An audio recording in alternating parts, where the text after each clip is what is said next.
पन्ना से सतना NH 39 की हालत, सड़क की हालत बहुत ख़राब है। क्या ये प्रशासनिक विफलता नहीं है? एक अच्छी क्वालिटी का हमारा रोड बन करके तैयार हो, मेरी इस पर पैनी नज़र है। कंपनी अभी तक ब्लैक लिस्टेड नहीं हुई। उस पर कार्रवाई होगी और ऐसे लोगों को मैं कभी किसी को नहीं छोड़ता। संगठन के प्रति आपका ज़्यादा लगाव रहता है, आम जनता के प्रति कम रहता है। अगर रात को 2 बजे भी मुझे कॉल किया होगा तो मैं उस कार्यकर्ता को या आम व्यक्ति को। पन्ने जिले की जो स्वास्थ्य सेवाएं हैं ना, वो वेंटिलेटर पे हैं। हेल्थ और एजुकेशन 2 पार्ट ऐसे हैं जिनकी इस क्षेत्र को बड़ी जरूरत है। तो क्या आप ही बता दीजिए, रोजगार जेके से मिला या नहीं? शिवम जी, मैं ऐसा मानता हूँ कि हमें सकारात्मक सोच रखनी चाहिए। पन्ना में इतना अच्छा टूरिज्म है, लेकिन यहाँ की कनेक्टिविटी है ना, वो उतनी स्ट्रांग नहीं है। एयर कनेक्टिविटी खजुराहो के अंदर अभी दिल्ली बनारस हमने शुरू किया है। दलित और आदिवासी पेरेंट्स हैं, वो बाहर कमाने जाते हैं, उनके बच्चे अशिक्षित रह जाते हैं, तो पलायन कब? नमस्कार, मैं हूं शिवम पांडे और आप देख रहे हैं पॉडकास्ट विद शिवम। मेरे साथ इस वक्त मौजूद हैं खजुराहो से सांसद और भाजपा के पूर्व प्रदेश अध्यक्ष BD शर्मा जी। सर, आपका स्वागत है पॉडकास्ट विद शिवम। बहुत बहुत धन्यवाद शिवम जी। सर, आपने छात्र जीवन से राजनीति की शुरुआत की, फिर आप खजुराहो से सांसद बने, फिर भाजपा के मध्य प्रदेश के प्रदेश अध्यक्ष बने। प्रदेश अध्यक्ष बनते ही आपने विधानसभा में मध्य प्रदेश भाजपा की वापसी कराई, अभी बिहार का चुनाव जिता के आए, डंका बजा के आए। कैसा रहा सफ़र आपका राजनीति में? शिवम जी, मैं जब छात्र जीवन में अखिल भारतीय विद्यार्थी परिषद से जब जुड़ा, तो अखिल भारतीय विद्यार्थी परिषद देश का, दुनिया का सबसे बड़ा स्टूडेंट ऑर्गेनाइजेशन है और विद्यार्थी परिषद एक व्यक्ति निर्माण की प्रक्रिया में दुनिया का, मैं ऐसा मानता हूँ कि सबसे बड़ा साइंटिफिक ऑर्गेनाइजेशन है व्यक्ति को तैयार करना। तो मेरी यात्रा तो प्रारंभ हुई थी छात्र राजनीति से, छात्रों के मुद्दे समस्याओं को लेकर, और मैं पूरे देश के अंदर, जब मैं अखिल भारतीय विद्यार्थी परिषद का ऑल इंडिया जनरल सेक्रेटरी बना, मैं लगभग 20 ईयर फुल टाइमर रहा। तब उस समय दिमाग में ये था कि शिक्षा के क्षेत्र में हम कुछ बेहतर जो विद्यार्थी परिषद ने किया है यूथ के लिए, उसमें और काम करने का प्रयास करेंगे। तो उस यात्रा में मैं आगे बढ़ रहा था, लेकिन हमारे नेतृत्व ने मुझे राजनीतिक क्षेत्र में इधर जाने का जब अवसर मिला, तो वो जो सीखा था उसको फिर राजनीतिक क्षेत्र में भी अपने लिए कैसे, समाज के लिए, संगठन के लिए उपयोग किया जा सकता है।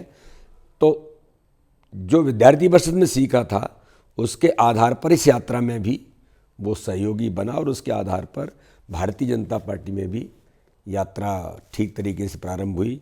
और ऐसा जो आपने कहा कि मध्य प्रदेश के अंदर चुनाव 2023 के विधानसभा के, लोकसभा के चुनाव हुए या बिहार के इलेक्शन हुए, या कभी भी कोई अगर इस प्रकार का काम मिलता है, तो शिवम जी, भारतीय जनता पार्टी एक कैडर बेस्ड ऑर्गेनाइजेशन है और कार्यकर्ता आधारित संगठन होने के कारण मध्य प्रदेश जैसा राज्य, जहाँ ठाकरे जी रहे हों, राजमाता जी रही हों, सुंदरलाल पटवा, कैलाश जोशी, आज की लीडरशिप में शिवराज सिंह चौहान जैसे लोगों ने मध्य प्रदेश के संगठन को गढ़ा। ऐसे संगठन की जवाबदारी जब मुझे मिली तो मेरे लिए चैलेंज था कि अपने आप को सांसद बनने के बाद जब प्रदेश अध्यक्ष बना, तो प्रदेश अध्यक्ष की भूमिका में मैं कैसे आऊँगा, ये मेरे लिए चैलेंज था। मेरी तो उम्र भी कम थी और मेरा अनुभव भी कम था, लेकिन यहाँ जो प्रक्रिया है कि कार्यकर्ता को ताकत देना और कार्यकर्ता को उस पद के अनुरूप बनाना, ये जो मैंने कहा व्यक्ति निर्माण, ये प्रोसेस है भारतीय जनता पार्टी में भी, कि अपने कार्यकर्ता को उस पद की गरिमा और पद के अनुरूप बनाना। तो सबने जो मुझे आशीर्वाद दिया, सबने मुझे हर प्रकार से ताकत दी, जहाँ करेक्ट करना था वो करेक्ट किया। तो मतंगेश्वर का आशीर्वाद है और जुगल किशोर जी भगवान का आशीर्वाद है कि चुनाव भी प्रचंड बहुमत से आशीर्वाद मिला, और जनता जनार्दन ने जो आशीर्वाद दिया, और संगठन के कार्यकर्ताओं की अथक मेहनत और परिश्रम मध्य प्रदेश के अंदर, क्योंकि प्रत्येक बूथ पर मजबूती का काम पहले से था, उस यात्रा को आगे बढ़ाने का प्रयास किया। इसलिए परिणाम कैडर बेस्ड ऑर्गेनाइजेशन की ताकत होने के कारण, बूथ मजबूत होने के कारण, और प्रधानमंत्री जी हों, मोदी जी या अमित शाह जी, इतनी बड़ी लीडरशिप है, लेकिन ये बूथ मजबूती की बात और इसका प्रशिक्षण दोनों नेताओं ने बखूबी दिया। इसलिए अमित शाह जी के नेतृत्व में मोदी जी के मन में मध्य प्रदेश था, जो हमने कहा था, नारा दिया था, और मध्य प्रदेश के मन में मोदी और मोदी के मन में मध्य प्रदेश, और अमित शाह जी की कुशल रणनीति का परिणाम था कि मध्य प्रदेश में ऐतिहासिक बहुमत से सरकार बनी और लोकसभा में भी 29 की 29 सीटें जीते। बूथ मैनेजमेंट की बात की आपने। बूथ मैनेजमेंट को लेकर कहा जाता है कि बीडी शर्मा जी का दबदबा है बूथ मैनेजमेंट में, और बूथ मैनेजमेंट के जरिए ही बिहार का चुनाव जीता गया। कौन सी स्ट्रेटजी अपनाई आपने? शिवम जी, क्या होता है कि माननीय प्रधानमंत्री दुनिया के सबसे लोकप्रिय नेता हैं और दुनिया के सबसे बड़े लोकतंत्र के प्रधानमंत्री हैं, लेकिन मैं बिहार के अंदर था। 3 बार प्रधानमंत्री ने बूथ के कार्यकर्ताओं को एड्रेस किया है, 3 टाइम्स। अमित शाह जी ने बैठक ली जब मध्य प्रदेश के चुनाव में आए थे, तब मुझे कहा था, मैं अध्यक्ष था, कि मैं कार्यकर्ताओं से बात करूंगा, और उन्होंने हमें 21 प्रकार के काम दिए। ये काम प्रत्येक बूथ पर हमें करना है, और कार्यकर्ताओं को टास्क दिया। तो ये जो प्रशिक्षण है, ये प्रशिक्षण चुनाव जीतना बूथ पर ही आधारित है। हमारा नारा है, बूथ जीता तो चुनाव जीता। तो प्रधानमंत्री हो, माननीय अमित शाह जी हो, या हमारी लीडरशिप, हम सब मिलकर के, चाहे मध्य प्रदेश हो चाहे बिहार हो, बिहार के अंदर मैं ऐसा मानता हूँ शिवम जी, हम लोग एक सहयोगी की भूमिका में जाते हैं।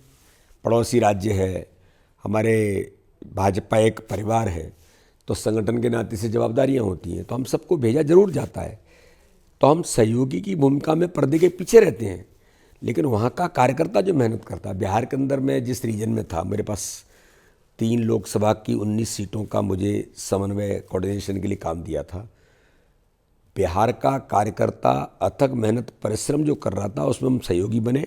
और ये जो टास्क है कि माइक्रो प्लानिंग प्रत्येक बूथ पर चुनाव जीतने का कैसे होगा, ये जब हम सब जाकर के प्रयास करते हैं तो कार्यकर्ता मेहनत करता है, कहीं कुछ करेक्ट करना होता है, कहीं कुछ चीज़ छूट रही होती है, उसको पूरा करते हैं। तो एक जहाँ कम वहाँ हम खड़े होकर के काम करते हैं, और उसके आधार पर प्रत्येक बूथ पर जब चुनाव जीतने की रणनीति बनती है तो परिणाम आते हैं। जो मध्य प्रदेश में आए उसी प्रकार के परिणाम बिहार के अंदर आए। ये वहाँ के कार्यकर्ताओं की मेहनत और परिश्रम का परिणाम, अमित शाह जी की कुशल रणनीति। सर, मैं आपको बधाई देना चाहता हूं कि पन्ना की हीरा को जीआई टैग मिला। ये पन्ना जिले की नहीं, पूरे मध्य प्रदेश के लिए गौरव की बात है। कितना संघर्ष करना पड़ा इस कार्य के लिए आपको? इसके बारे में शिवम जी, मैं आपके माध्यम से जरूर पन्ना की जनता को बताना चाहता हूँ कि मैं जब सांसद बना, मुझे अवसर मिला, जनता ने आशीर्वाद दिया, लेकिन मेरे मन के अंदर एक बड़ी पीड़ा थी जब मुझे पता लगा कि पन्ना का डायमंड दुनिया के अंदर इसकी पहचान है, और पन्ना की पहचान डायमंड से है, लेकिन पन्ना की जो एनएमडीसी हमारी जो खदान थी, वो किन्हीं कारणों से बंद कर दी गई थी। यहाँ के जो हमारे स्थानीय विधायक, मध्य प्रदेश सरकार के मंत्री रहे ब्रजेंद्र प्रताप सिंह जी, उन्होंने, यहाँ के हमारी लीडरशिप ने कहा कि ये खदान बंद है, और किसी सोशल एक्टिविस्ट ने कोई पन्ना टाइगर रिजर्व के कारण से कुछ इशूज बने थे। तो शिवम जी, ये बड़ा चैलेंज था कि पन्ना की पहचान, और दुनिया के अंदर एशिया का सबसे अच्छा डायमंड और सबसे बड़ी खदान अगर पन्ना में है और ये बंद है, इसके लिए सुप्रीम कोर्ट तक जो प्रयास करने थे, माननीय भूपेंद्र जी हमारे वन पर्यावरण मंत्री थे, मेरे उनसे लगातार, मैं और ब्रजेंद्र जी दोनों मिले, फिर इस पर जिनसे बात करनी थी, लीगली जो इश्यूज थे उनको सॉर्ट आउट कराया, लेकिन फाइनली आज पन्ना के सभी यहाँ के जो हमारे प्रबुद्ध लोग हैं, नागरिक हैं, उन सब लोगों को मैं बताना चाहता हूँ कि उन प्रयासों के कारण पन्ना का एनएमडीसी की खदान पुनः प्रारंभ हुई, और पुनः प्रारंभ होने के बाद प्रोडक्शन शुरू हुआ, और आज हमें सौभाग्य है कि जुगल किशोर जी के आशीर्वाद से अब पन्ना को जीआई टैग जो मिला है, तो दुनिया के अंदर पन्ना का डायमंड पन्ना के नाम से जाना जाएगा। मार्केट के अंदर जहाँ भी जाएंगे ये पन्ना डायमंड है। तो एक बहुत बड़ा इतिहास आज पन्ना को सौगात मिली है जीआई टैग मिलने के कारण से। इसलिए मैं प्रधानमंत्री जी को और इस काम में जिनने सबने भूमिका निभाई इसके लिए मैं बहुत हृदय से उनको आभार भी करता हूँ और पन्ना के हमारे सभी नागरिकों को इस बात के लिए बहुत बधाई और शुभकामनाएं देता हूँ। सर, पन्ना से सतना NH 39 की हालत, सड़क की हालत बहुत ख़राब है। क्या ये प्रशासनिक विफलता नहीं है? ये आपने बिल्कुल ठीक कहा कि इसको लेकर के मैंने जब NH के साथ मैंने एक बैठक की थी और जो आपने कहा वो मेरे मन के अंदर भी पीड़ा थी कि ये पन्ना से सतना का जो हमारा NH है, नितिन गडकरी जी को मैं मिला और मैंने इसका फिर कंप्लेंट किया। तो बीच में पता लगा कि इसका जिसको टेंडर मिला था वो कुछ डिस्प्यूट हुआ, फिर वो दूसरे को कुछ मिला, ऐसी कुछ इस पर घटनाएं इसमें लेकर के हुई। लेकिन अब इस पर मैंने नितिन गडकरी जी से और NH के जो अधिकारी हैं उनके साथ और कलेक्टर से मिलकर ये जल्दी ही एक अच्छी क्वालिटी का हमारा रोड बन करके तैयार हो। मेरी इस पर पैनी नज़र है, जो आपके मन के अंदर है वो मेरे मन के अंदर भी है और जल्दी ही ये रोड पन्ना से सतना वाला जो बीच में ठीक नहीं है, ये जल्दी तैयार होकर के और हम सबको वो सुविधा मिलेगी। इस पर मेरा लगातार प्रयास है। सर, आपने नितिन गडकरी जी की बात की। सर, आपने एक पत्र भी लिखा था नितिन गडकरी जी को सकरिया से दिघौरा मार्ग के लिए कि जो सड़क बनाने वाली कंपनी है उसको ब्लैक लिस्टेड करना चाहिए।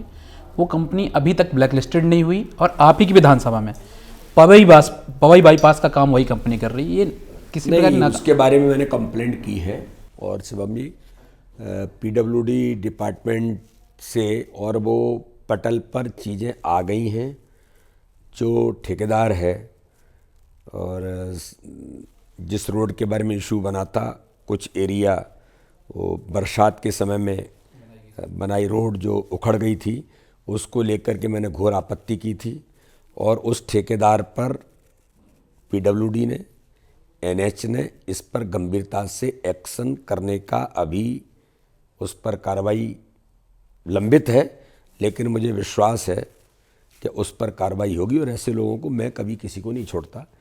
अगर इन्होंने लापरवाही की है तो उसका जवाब देना पड़ेगा। सर, भाजपा संगठनात्मक रूप से बहुत मजबूत है। भाजपा के संगठन में और कांग्रेस के संगठन में आप क्या अंतर महसूस करते हैं?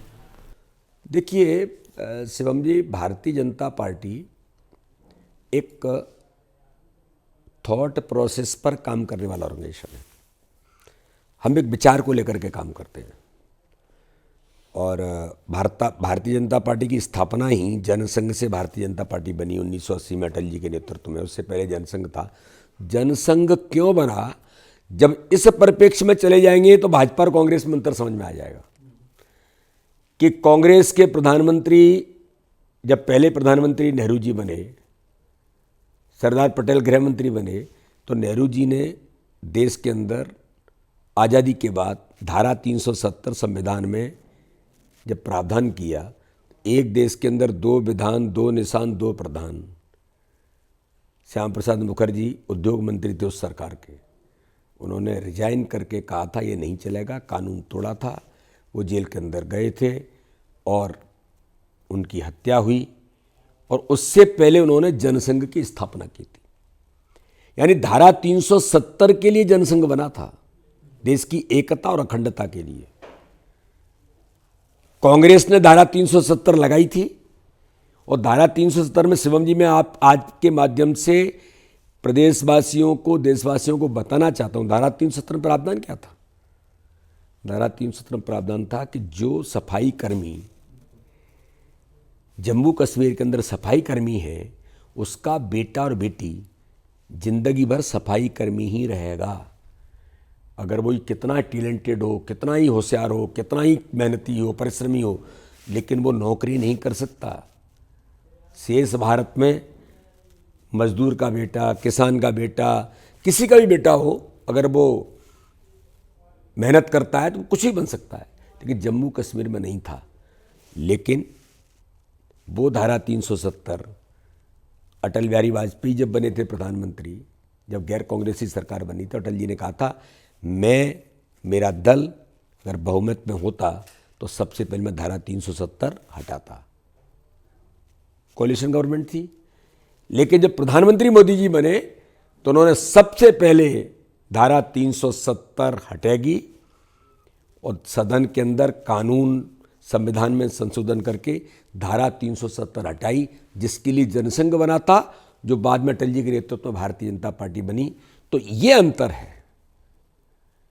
भाजपा बनी देश के लिए है, भाजपा बनी उन मुद्दों के लिए है जो भारत के लिए, भारत की एकता और अखंडता के लिए, भारत के स्वाभिमान के लिए, भारत के मान और सम्मान के लिए, देश प्रथम की भूमिका में भारतीय जनता पार्टी काम करती है। और Bharatiya Janata party cadre based organisation है। लेकिन कांग्रेस किसी विचार पर काम नहीं करता। कांग्रेस एक परिवार का दल है। कांग्रेस कुछ लोगों के बीच में उनका समूह है, तो इसलिए परिवारवाद वहां काम करता है। प्रधानमंत्री मोदी जी के नेतृत्व में भारतीय जनता पार्टी में इस प्रकार की सारी चीज़ों को समाप्त करके, ऐसी चीज़ें हमारे यहाँ नहीं हो सकती, तो न परिवारवाद होगा। भारतीय जनता पार्टी में हम देश प्रथम राष्ट्रवाद के आधार पर आगे बढ़ते हैं। तो इस मुद्दे पर भारतीय जनता पार्टी और कांग्रेस एकदम डिफर है। सर, आप खजुराहो से सांसद हैं। खजुराहो की जनता का एक बहुत बड़ी समस्या है कि आपसे वो समस्या कहने को लिए आती है, आप मिलते नहीं हैं। जब भी आप यहाँ आते हैं तो आपके संगठन के लोग ही आपको घेरे रहते हैं।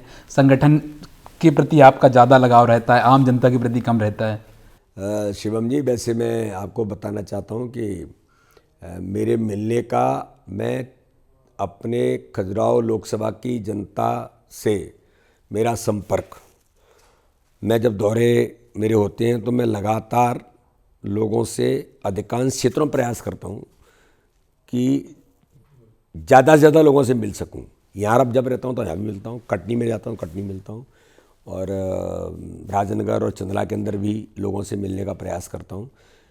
पहले प्रदेश अध्यक्ष होने के कारण से हो सकता है कि थोड़ा मेरी व्यस्तता दूसरे प्रकार की थी, लेकिन अभी मेरा ये प्रयास होता है कि मैं अधिकांश जगह पर लोगों से संपर्क में आ सकूं। जैसे मेरा ये कार्यालय है, कटनी के अंदर कार्यालय है, मेडिकल की चीज़ें हैं, तो यहाँ जो कार्यकर्ता हैं, और भारतीय जनता पार्टी में मैंने एक प्रयास किया, मैं आपको बताना चाहता हूँ। मैंने सांसद प्रतिनिधि नहीं बनाए, भारतीय जनता पार्टी का जिलाध्यक्ष, भारतीय जनता पार्टी के मंडल अध्यक्ष, भारतीय जनता पार्टी के हमारे सम्मानीय विधायक, भाजपा का ही नेटवर्क, ये हमारा नेटवर्क है।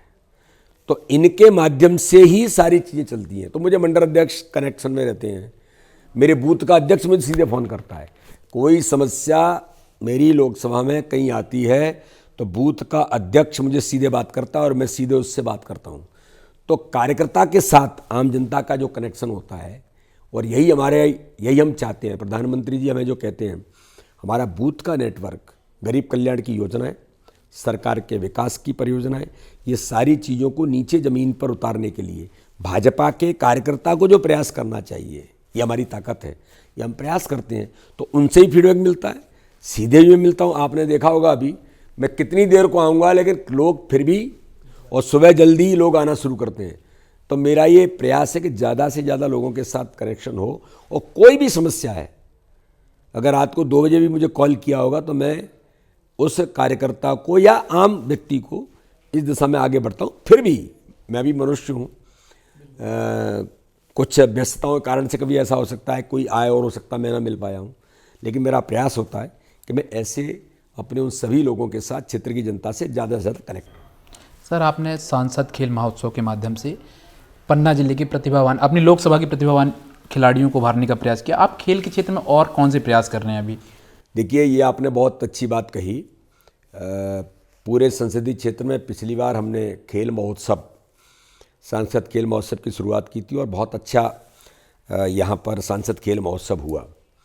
हमने वॉलीबॉल का अंतर्राष्ट्रीय स्तर के खिलाड़ियों को भी बुलाया था, और एक राष्ट्रीय टूर्नामेंट यहाँ पर हमने पन्ना के अंदर किया, और बहुत सफल रहा।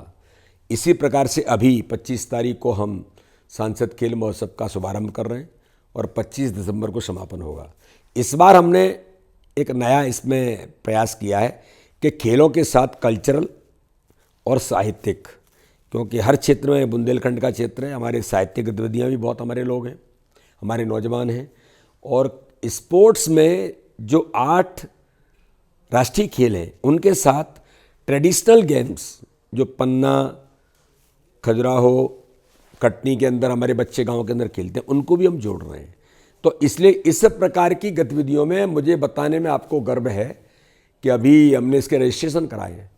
लगभग 1 लाख के करीब छात्रों ने, यूथ ने रजिस्ट्रेशन कराया है लोकसभा में, लोकसभा के अंदर। बहुत बड़ा आंकड़ा है। और ये ऑन रिकॉर्ड है। मुझे आश्चर्य था कि इतना यूथ स्पोर्ट्स में, कल्चरली और साहित्यिक गतिविधियों में इन्वॉल्व होना चाहता है। तो इनकी गतिविधियां अब शुरू होंगी और ये जो स्पोर्ट्स में लोग निकलेंगे, तो खेलो इंडिया का अभियान माननीय प्रधानमंत्री ने लिया है, गांव-गांव से टैलेंट सर्च स्पोर्ट्स का ये निकलेगा। और मुझे एक बड़ी अच्छी बात आपके माध्यम से मैं कहना भी चाहता हूं कि पन्ना के अंदर और अपने क्षेत्र में प्रतिभाएं जबरदस्त निकल रही हैं। इतना मेहनत कश नौजवान, पीएससी का टॉपर, वो पन्ना से निकल गया है। मैं अभी लवकुश नगर में मिलने गया था, चौरसिया हमारी बेटी है, वो डीएसपी हुई, तो मैं उसको मिलने के लिए और उसका धन्यवाद करने के लिए, उससे स्वागत करने के लिए मैं गया था। जो पन्ना के अपने मिश्रा, जो अजीत मिश्रा जो बने हैं, सामान्य परिवार का है। तो ये इस क्षेत्र में स्पिरिट जो है ना, ये हम सबका भी गौरव बढ़ाती है। और ऐसे नौजवान हर क्षेत्र में, अभी स्पोर्ट्स में अपने छतरपुर की क्रांति गौड़, मैं उसके घर गया था मिलने। मुझे आश्चर्य था जब मैंने उसकी पिच देखी, तो वो खिलती कहाँ थी, जो रोड का माइलस्टोन जो रहता है उसको उसने विकेट बना के रखा था। उसने कहा था भैया मैं यहाँ खेली हूँ।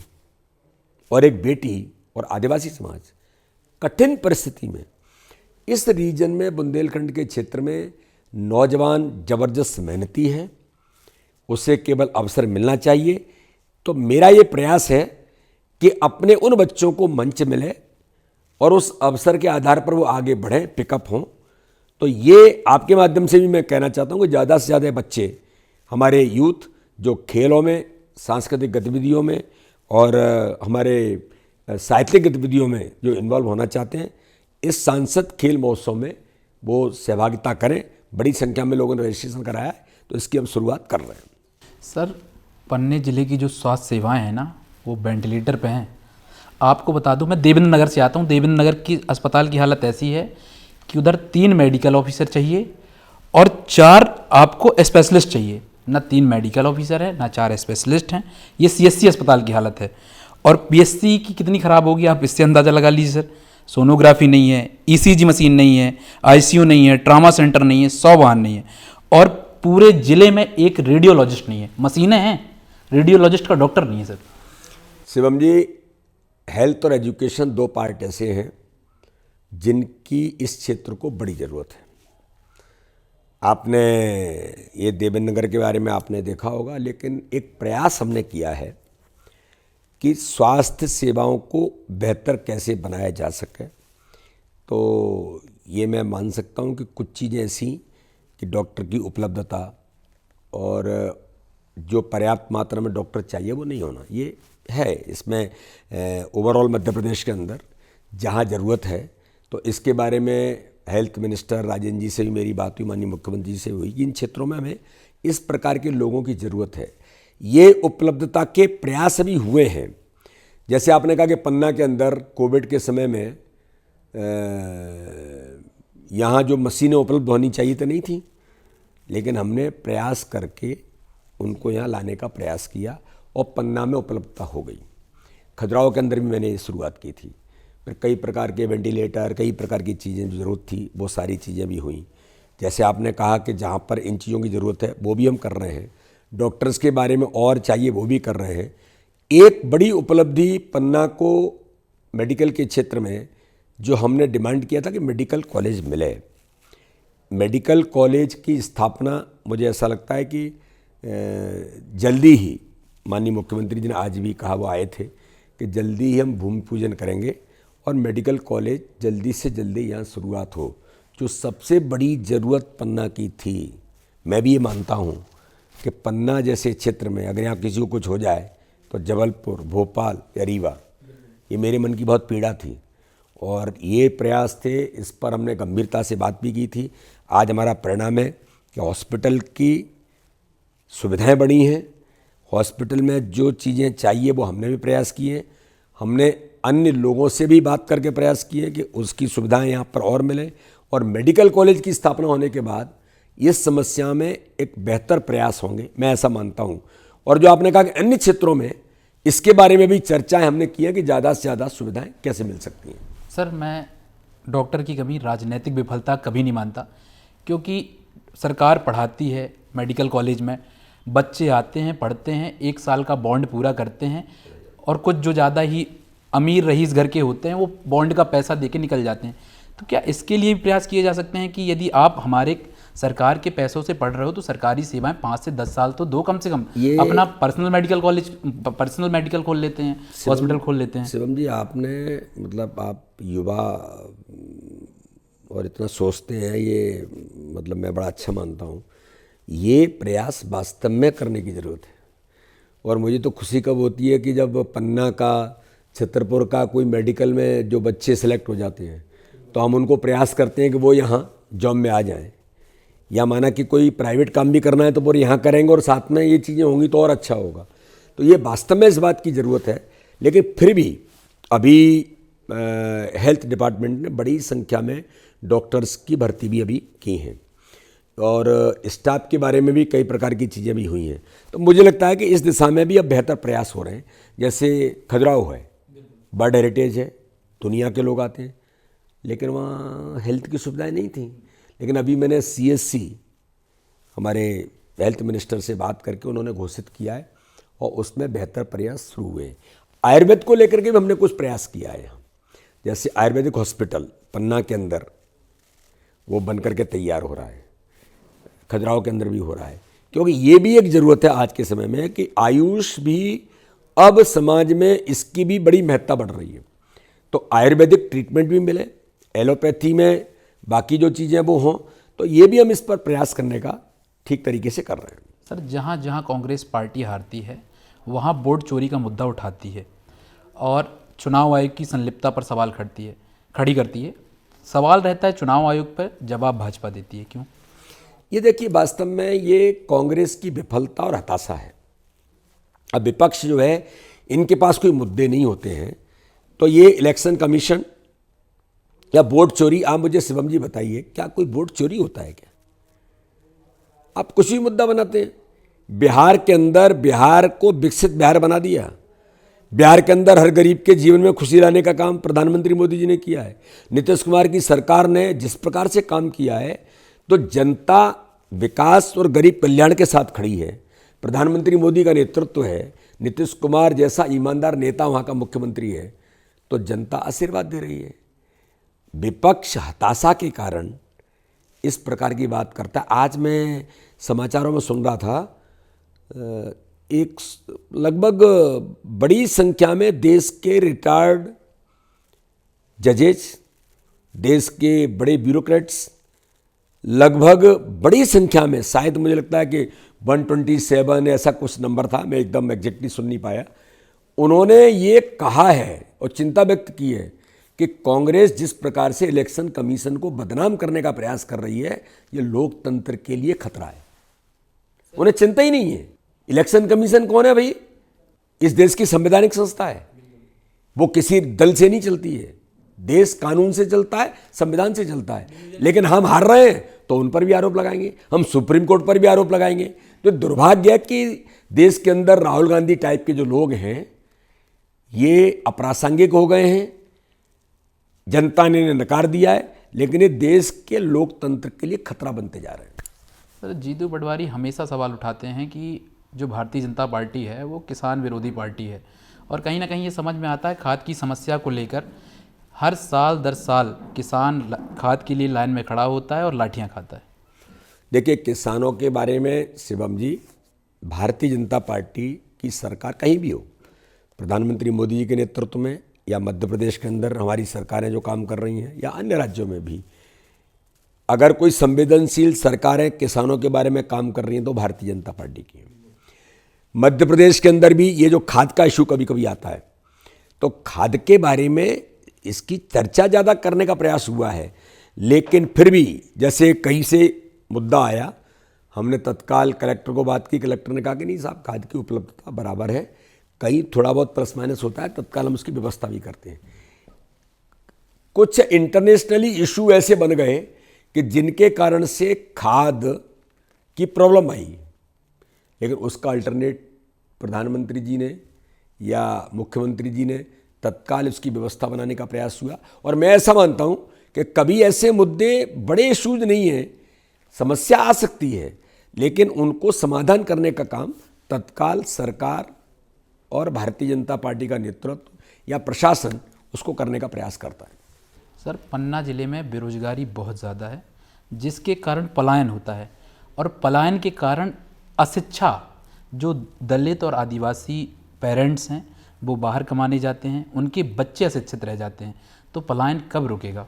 ये शिवम जी इस क्षेत्र का एक बड़ा मुद्दा रहा है, लेकिन मैं आपको आज बड़े गंभीरता से कहना चाहता हूँ कि अब जो प्रयास हुए हैं शिक्षा के क्षेत्र में, जैसे कॉलेज ऑफ एग्रीकल्चर पन्ना के अंदर, और बच्चे हमारे इस दिशा में कुछ कदम बढ़ा रहे हैं। एक अच्छी कृषि के बारे में शिक्षित होकर के कृषि विज्ञान केंद्र भी महत्वपूर्ण भूमिका निभा रहा है। आज इस क्षेत्र के अंदर इंडस्ट्रियलाइजेशन जो पहले नहीं था, लेकिन अब धीरे धीरे पन्ना के अंदर भी इंडस्ट्रीज का प्रमोशन हुआ है। स्थानीय नौजवानों को भी कुछ अवसर मिल रहे हैं। मैं ऐसा मानता हूं कि इस दिशा में जब मेडिकल कॉलेज, एग्रीकल्चर कॉलेज और भी कुछ चीज़ें जब यहाँ पर ये शुरू हो रही हैं, आज जिस डायमंड पार्क और डायमंड म्यूजियम के बारे में जिसकी चर्चा यहाँ पर बड़े पैमाने पर हुई, और उसके बारे में कि यहाँ पर प्रोसेसिंग, पॉलिशिंग, ये सारी चीज़ें शुरू हों, तो ऐसे एक नहीं कई प्रकार के क्षेत्रों में टूरिज्म है। पन्ना के अंदर टूरिज्म की आज बड़ी अपॉर्चुनिटी है। बिल्कुल। पिछले वर्ष का मैं आपको आंकड़ा बताना चाहता हूँ।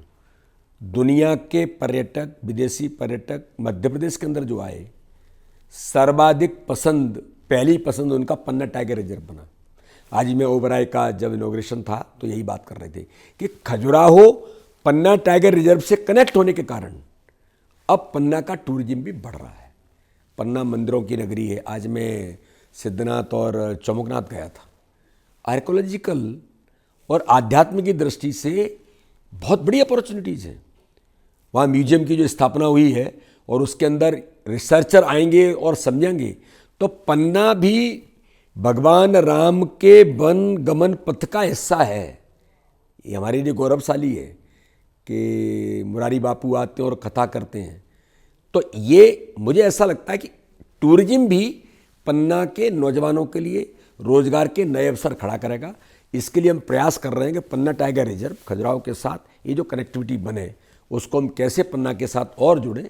तो ये मुझे लगता है आपने ये आपके मन की बात को उठाया है, वास्तव में ज़रूरत है। और इसके लिए मेरे मन के अंदर भी जो प्रयास हैं, यहाँ की स्थानीय लीडरशिप भी, हम सब मिलकर के प्रयास कर रहे हैं कि ज़्यादा से ज़्यादा ऐसी चीज़ें हों कि हमारे नौजवानों को रोज़गार के अवसर मिलें और उपलब्धता क्या हो सकती है उसके प्रयास हों। सर, पन्ना ज़िले में भारतीय जनता पार्टी के अंदर गुटबाजी देखने को मिल रही है। आपके एक ही पार्टी में एक ही विचारधारा के लिए काम करने वाले दो नेताओं की विचारधारा अलग अलग हैं। जब मैंने राजेश वर्मा जी से पॉडकास्ट में पूछा कि पन्ना से जेके सीमेंट से पन्ना ज़िले के निवासियों को रोज़गार मिला, तो उन्होंने कहा एक भी रोज़गार नहीं मिला। फिर वही चीज़ मैंने सदानंद भाई साहब से पूछी, तो सदानंद भाई साहब ने कहा कि मैं ऐसे व्यक्तिगत 100 लोगों को जानता हूँ जिनको रोज़गार मिला। तो क्या आप ही बता दीजिए, रोज़गार जेके से मिला या नहीं मिला? शिवम जी, मैं ऐसा मानता हूँ कि हमें सकारात्मक सोच रखनी चाहिए। अगर जेके सीमेंट या और भी कोई इंडस्ट्री आती है तो नेचुरली रोजगार भी मिलता है और आर्थिक संपन्नता भी उसके कारण से कई प्रकार की चीज़ें, संसाधन पैदा होते हैं। तो ये अवसर जो अलग अलग प्रकार से मिलते हैं, लोग आते हैं, यहाँ रहते हैं, तो उसके कारण से अलग अलग प्रकार के मार्केट भी बढ़ते हैं। तो ये सारी चीज़ें जेके सीमेंट के कारण से कितने लोगों को रोजगार के अवसर मिले हैं, ये सामान्य बात है क्या? और क्या हम सब लोग बाहर से ले आए हैं क्या? ऐसा होता नहीं है। पर कभी कभी होता है कि प्रबंधन अपने काम के लिए जो एक्सपर्ट्स उनको ज़रूरत होती है वो उनको प्रयास करते हैं, लेकिन ज़्यादा से ज़्यादा अवसर स्थानीय लोगों को मिलता है। हमारे भी प्रयास होते हैं। तो मैंने भी जब कभी बात की होगी तो इसमें ये चर्चा की। अब जैसे सीमेंट फैक्ट्री के अंदर ITI उन्होंने शुरू की। बिल्कुल। अब ITI में कहाँ के बच्चे आ रहे हैं? ये मेरे मामा का लड़का यूँ ही पढ़ता तो यहाँ बच्चे आ रहे हैं, वो तैयार होंगे, प्रशिक्षित होंगे, उन्हें अवसर मिलेगा। ACC सीमेंट ने एक आधुनिक ITI खड़ी कर दी, बच्चों को रोजगार के अवसर मिल रहे हैं। मैं ऐसा मानता हूँ, देखिए एकदम नेगेटिविटी नहीं करनी चाहिए, जहाँ आवश्यक है सकारात्मक हम सोचें। हाँ, फिर भी जहाँ कुछ कहने की जरूरत है जरूर कहना चाहिए। तो इसलिए मैं ऐसा मानता हूँ कि इसके कारण से और भी हमारे प्रयास होंगे कि अलग प्रकार की इंडस्ट्रीज भी आएँ, जैसे एग्रो बेस्ड। अब यहाँ का मुरब्बा है, हमारी महिलाएं स्व सहायता समूह, इस पर हम अच्छा काम कर सकते हैं। इस पर हमने कुछ अभी प्रयास किए हैं कि स्व सहायता समूह के माध्यम से इस प्रकार के आत्मनिर्भर भारत का अभियान माननीय प्रधानमंत्री जी का है, जो लखपति दीदी बनाने का जो कंसेप्ट है वो क्या है, इस प्रकार के रोजगार खड़े करना। केवल नौकरी मिलना एक पार्ट है, लेकिन इस प्रकार के अवसर मिलना नौजवानों को, और लोग काम कर रहे हैं। आपके जैसे नौजवान पन्ना के अंदर भी कई प्रकार के लोग अच्छे काम की शुरुआत कर रहे हैं, तो उन्हें प्रमोट करना, जो प्रधानमंत्री जी ने, हमारी सरकार ने इस प्रकार के प्रयास किए हैं। तो मैं ऐसा मानता हूं कि JK सीमेंट फैक्ट्री, अब कई प्रकार के सोशल वर्क हैं, मेडिकल की फैसिलिटीज हैं, आज उनके माध्यम से हमें मिलते हैं कि नहीं मिलते हैं। तो इसलिए सकारात्मक सोच में हमें जो आवश्यक है वो मिलता भी है, और जहाँ कुछ कहना है वो जरूरी भी है। नहीं, पन्ना में कैजुअलिटी हुई और हमें उसके लिए दुख भी है, लेकिन एक और ये देखते हैं कि अपन इतनी बड़ी संस्था है, जब काम करते हैं लोग तो थोड़ी बहुत कैजुअलिटी तो होती ही है। नहीं, ये क्या होता है, ये कैजुअलिटी भी कोई अब अचानक कुछ हो गया, मैं ऐसा मान सकता हूँ कि एकदम कोई दुरावस्था है, ऐसा नहीं होता है। हाँ, कभी कोई घटना हो गई, लेकिन उनकी संवेदनशीलता भी ऐसी है। मैं तो प्रत्यक्षदर्शी हूँ, जब बात हुई तत्काल मैंने बात की, माननीय मुख्यमंत्री जी से बात हुई, इमीडिएट प्रबंधन ने, उनका जो फैक्ट्री का प्रबंधन है, तत्काल उनके परिवार को नौकरी देना, उन्हें आर्थिक सहायता करना। तो जो आवश्यक कदम होते हैं वो होते हैं। कभी कभी घटना हो जाती है। अब जैसे पन्ना के लोग उत्तराखंड में ख़त्म हुए थे, अब उसके लिए अब ये प्राकृतिक आपदा थी। अब चाहिए क्या, घटना हो गई, लेकिन मुख्यमंत्री जी से लेकर के मैं स्वयं तक सीधे जाकर के सबको, ये जो संभव हो सकता है, कैसे मदद की जा सकती है, सरकार ने भी की। तो इस प्रकार से प्रबंधन भी इन कामों को समय पर करता है। मैं ऐसा मानता हूं कि कोई भी सीमेंट फैक्ट्री हो या कोई भी उद्योग हो, उसका अपने क्षेत्र के लिए हम कैसे सकारात्मक उपयोग कर सकते, इसके लिए हमें सबको प्रयास करना चाहिए। चाहे CSR का विषय हो, चाहे अन्य मुद्दे हों, उन पर क्षेत्र को लाभ ही मिलता है। जो सर, हालांकि आपने पन्ना टूरिज़्म को लेकर बहुत सारी बात हमें बता दी। सर, पन्ना में इतना अच्छा टूरिज़्म है, बहुत लोग आ सकते हैं बाहर के, पर लेकिन यहाँ की कनेक्टिविटी है ना, वो उतनी स्ट्रांग नहीं है जितनी हम लोगों को चाहिए। पन्ना की कनेक्टिविटी के बारे में ये बात आपने बहुत ठीक कहा है। अभी खजुराहो में, क्योंकि खजुराहो पन्ना का कनेक्ट होना, ये एक दूसरे के साथ बहुत जुड़ा हुआ है। रेल परियोजना हमारी जो है, खजुराहो सिंगरौली सतना, जो हमारी ट्रेन का जो रूट है, ये जल्दी ही, मुझे लगता है कि 2026 तक का टारगेट है। मेरी अभी माननीय रेल मंत्री से जब बात हुई तो 2026 में हमारी ये परियोजना कंप्लीट होगी।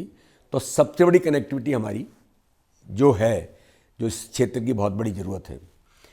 दूसरा, एयर कनेक्टिविटी खजुराहो के अंदर अभी दिल्ली बनारस हमने शुरू किया है। सबसे बड़ा मैं प्रधानमंत्री जी को धन्यवाद देता हूं कि दिल्ली से खजुराहो वंदे भारत, जो भारत की सबसे व्यस्तम वंदे भारत है, पन्ना भी कनेक्ट है। इस क्षेत्र के लोगों को जाना, और पन्ना के जो बुंदेलखंड का पूरा रीजन है कि दिल्ली के साथ कनेक्ट। अब बनारस से खजुराहो वंदे भारत शुरू होगी, 2 वंदे भारत खजुराहो को मिल गई, यानी वो इस क्षेत्र को भी उसका कनेक्ट है। एक जो आपने ठीक कहा कि मैं इसका भी प्रयास कर रहा हूँ कि हमारा जो हाईवेज है, ये पन्ना टाइगर रिजर्व का जो हमारा एरिया है, जो मंडला को कनेक्ट करता है, इस पर एलिवेटेड रोड के बारे में हमारे लगातार प्रयास हैं। और मैं ऐसा मानता हूँ कि जल्दी ही ये प्रोजेक्ट अभी लगभग फाइनल स्थिति में है।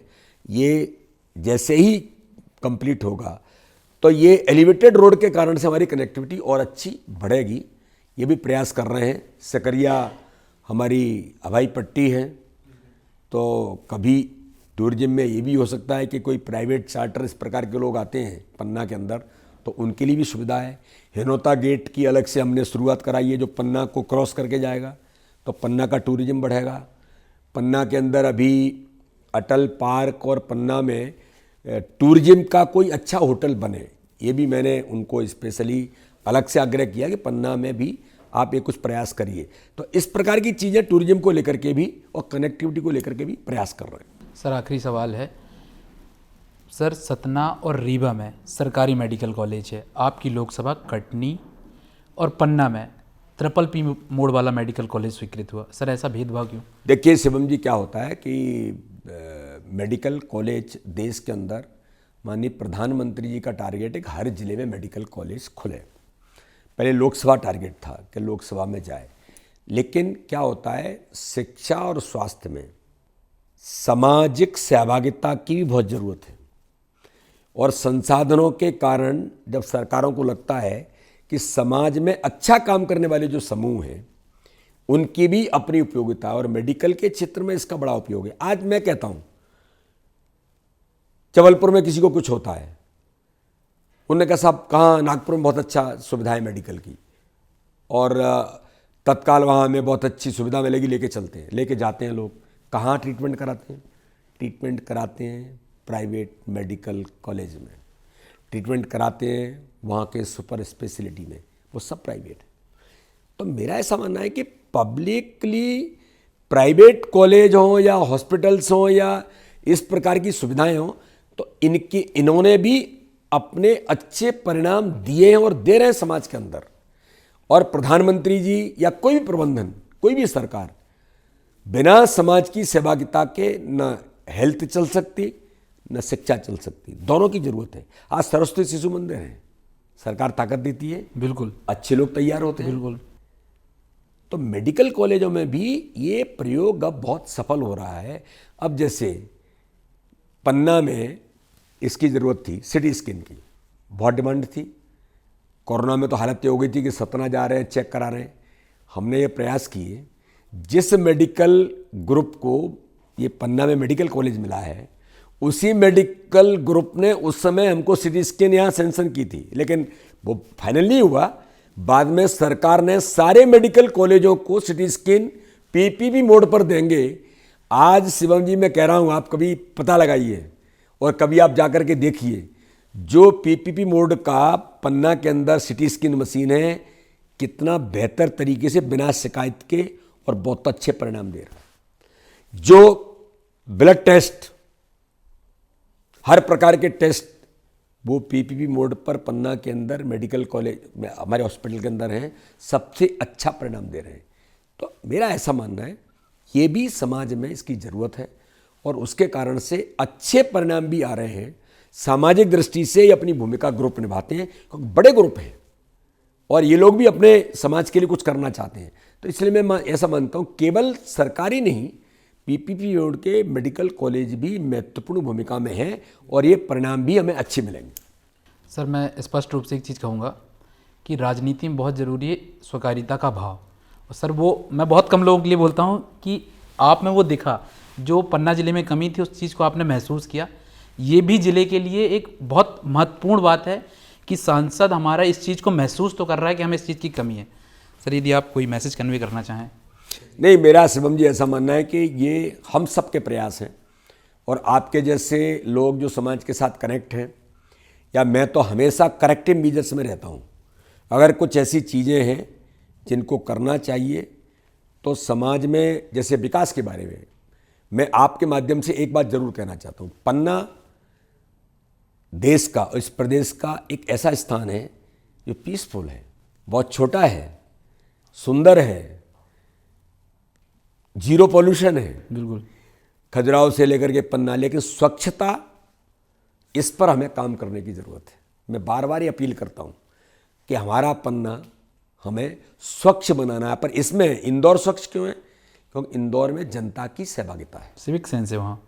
तो ये सिविक सेंस लाने का काम मैं नगर पालिका के अध्यक्ष, नगर पालिका के पार्षद, नगर पालिका के अधिकारियों से मैं बराबर बात करता हूँ। मैं सुबह मॉर्निंग वॉक पर जाता हूँ, मेरा प्रयास होता है कि मैं रोज़ जाऊँ, मैं यहाँ रहता हूँ तो ज़रूर जाता हूँ, तो मैं बराबर देखता हूँ कि कहाँ पर गंदगी है और मैं कन्वे करता हूँ।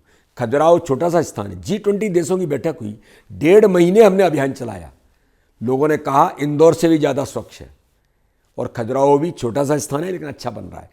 तो सुंदर स्वच्छ पन्ना और हरा भरा पन्ना वैसे तो है ही, लेकिन और हमें इस पर जो काम करने की ज़रूरत है। मैं आपके माध्यम से ज़रूर अपने सभी नागरिकों से इस बात की अपील करना चाहता हूँ। सर आपने समय दिया मेरे को, बहुत बहुत धन्यवाद सर।